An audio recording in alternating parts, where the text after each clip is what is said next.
Secrétaire général de la préfecture, représentant Monsieur le préfet de la région de Soubré,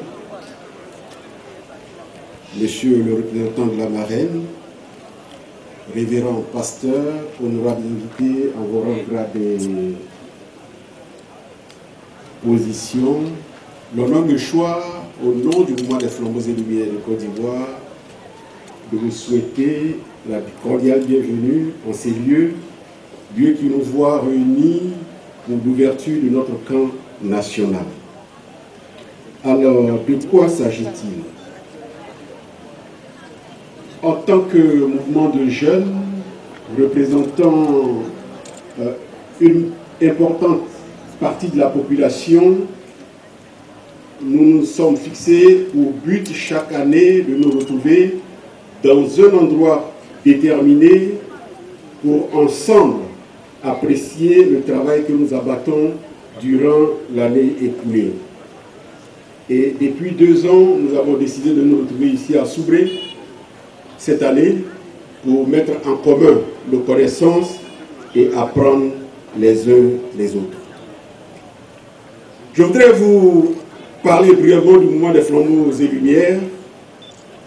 C'est un mouvement international et interdénominationnel.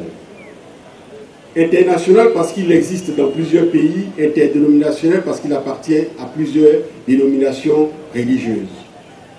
C'est pour cette raison que monsieur le commissaire de région, qui est le président du comité d'organisation, vous a parlé, vous a cité des églises.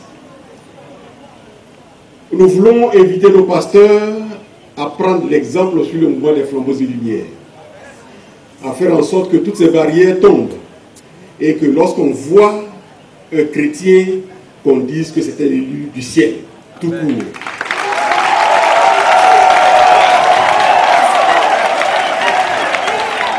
Parler de dénomination, c'est encore creuser des fossés qui nous divisent, alors que nous avons besoin d'être unis pour faire l'œuvre du Seigneur.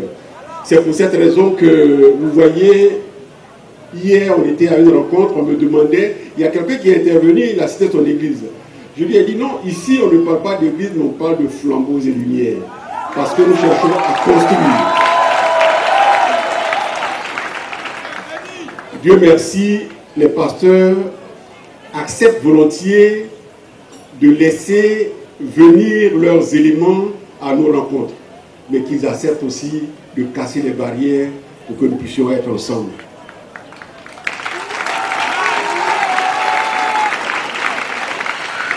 Ces jeunes que vous voyez, nous essayons de leur donner du coffre pour que demain, ils puissent être des citoyens sur qui la société peut compter.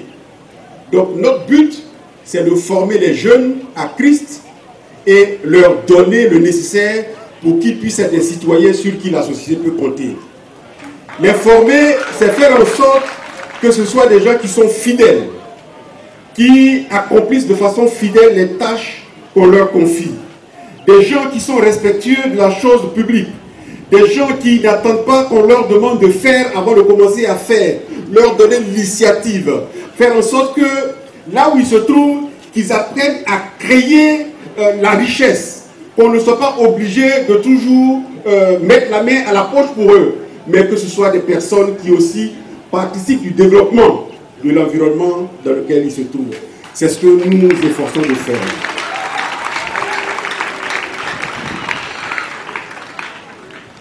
Et pour soutenir mes propos, nous avons une école, l'école de formation qui se tient à Diokro chaque année pendant le mois d'août. Nous nous retrouvons pendant 10 jours pour donner de la formation aux jeunes.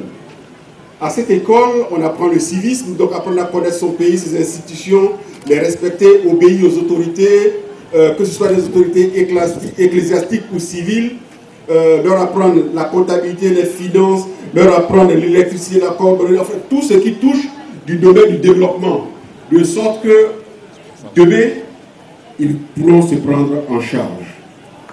Cette année, cette formation va commencer le 20 août et se terminera le 30. C'est une rencontre internationale à laquelle prennent part des pays étrangers. L'année dernière, nous avons eu les signes honneurs d'avoir la République centrafricaine, nous avons eu la Guinée, nous avons eu le Burkina, et cette année, nous pensons que d'autres pays vont se joindre à nous. Un peu pour vous dire que nous sommes votre bras, messieurs les gouvernants, auprès de ces jeunes-là, et faire en sorte que demain, lorsque vous allez nous céder le fauteuil, que vous n'ayez pas à regretter. Nous faisons cela et nous pensons que par la grâce de Dieu, les choses se passeront bien. J'aimerais terminer mes propos en m'adressant aux flambeaux et lumières de Côte d'Ivoire pour vous dire que nous vous aimons.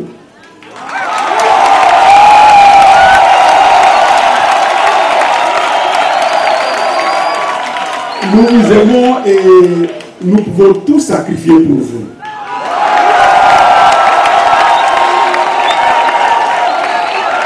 Alors, ce sacrifice que nous faisons pour vous, nous voulons que vous preniez vos parents à témoin et les traduire en faits afin que demain, vous puissiez être les personnes sur qui la Côte d'Ivoire pourra compter pour son émergence. Je vous remercie.